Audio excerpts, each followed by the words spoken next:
Okay, now we're going to talk about the goddess Gaia or Mother Gaia. It doesn't feel right for me to call her like goddess Gaia. I feel like I have to say Mother Gaia. So she is the goddess of the earth. She represents fertility, nature, and the interconnectedness of all living things. Signs that she may be reaching out to you are feeling deeply connected to nature, seeing a lot of animals or plants that really stand out to you, experiencing an overwhelming sense of peace or grounding within nature.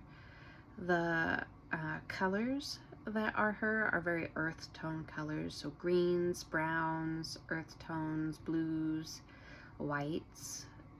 Animals that are associated with her are snakes. Like, I think almost every goddess has snakes. Snakes are often associated with earth due to their connection to the soil and the underground realms. They symbolize rebirth, fertility, and the cycles of life. Bears, I don't think we've had one with bears yet. This represents strength, nurturing, and protection, qualities that resonate with Gaia as a mother figure. Bears are also associated with grounding and rejuvenation as they hibernate in the earth during winter. Deers symbolize gentleness, grace, and natural flow of life. As creatures, they roam forest meadows. They reflect Gaia's connection to fertility and nurturing.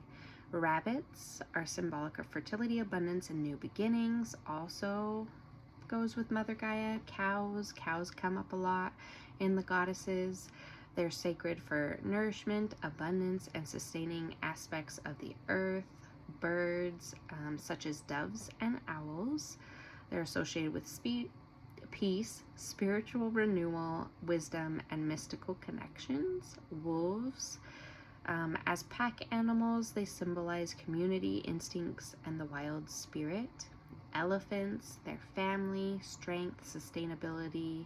Fish, they represent life-giving waters and abundance of the oceans. Fish are an important symbol of Gaia's dominion over all living creatures, especially those of water. And then trees and forest spirits. While not technically an animal, trees and the spirits associated with the forest are often considered Gaia's companions, representing life growth and grounding. They are essential in maintaining balance on earth and sustaining the life force. I already said colors. Herbs, the most popular ones are dandelions, mugwort, and nettle. Reason for connection. She might be reaching out to you if there's a need for grounding. If you're feeling scattered, unbalanced, or disconnected from the physical world, she can help bring you back. If you're seeking healing and renewal, Gaia is there for physical, emotional, and spiritual exhaustion. If you're seeking connections to nature, obviously she's the mother. Gaia may be guiding you to spend more time outdoors, working with plants, or even practicing eco-consciousness, reminding you of the importance of harmony with nature. Fertility and creation. Gaia is also the goddess of fertility and creation, so she may reach out when you're ready to embark on new projects, birth new ideas, or nurture something into being, whether a literal creation or a personal growth journey. A need for protection or safety. If you are feeling unsafe, vulnerable, or need protection, Gaia may come to reassure you. As the earth goddess, she has a protection, nurturing energy that can offer emotional comfort and a sense of security.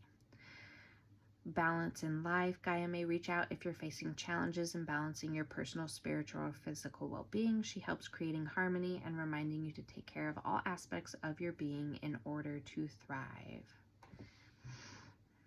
So signs that she may be reaching out to you. We talked about some signs already, but an increased interest in connecting to nature, dreams or visions of nature, intense urges to create or grow things, physical sensations when connecting with the earth, hearing the call to protect nature, feeling of nurturing or protection, like feeling a spirit with you protecting you, a sudden interest in holistic healing. Interesting. You don't say. feeling more present in the moment, and unexpected emotional releases. Let's read deeper into that one. As Gaia's energy works with you, you may experience deep emotional cleansing and releases, often triggered by spending time in nature. This release of pent-up emotions helps restore balance and healing. Did I read this part? I don't remember. Gaia may reach out if you are called to reconnect with nature, the earth, or if you need grounding and balance. She can guide you in healing the earth and yourself, especially in periods of environmental or personal crisis. Some offerings, if this is the goddess for you, is you could leave her soil when you go on walks, or like little flowers, plants, seeds, crystals like jade or malachite. You can offer gratitude. And then a story about Miss Gaia. One of the most well-known mythological stories about Gaia, the Greek earth goddess, is the tale of her creation and the birth of the Titans, as well as her relationship with her son Uranus, the sky god. This story encapsulates both the nurturing and healing aspects of Gaia's character, as she plays a key role in restoring balance and harmony to the world. Does this story give you goosebumps? That would be a sign. Gaia in the beginning was one of the primordial deities born from chaos, the void of all existence. She is the embodiment of the earth itself. In ancient Greek mythology, Gaia is considered the mother of all life and the foundation of the world.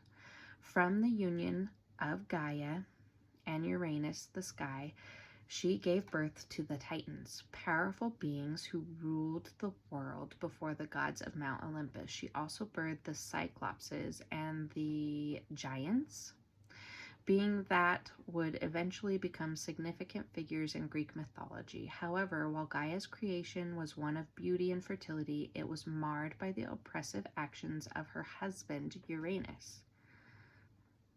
Uranus, despite being the father of her children, did not treat Gaia or their children with kindness.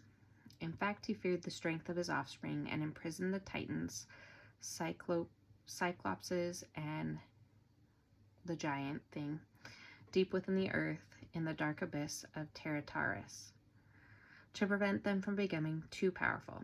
Gaia's, heartbroken and enraged by this injustice, was in pain from seeing her children imprisoned.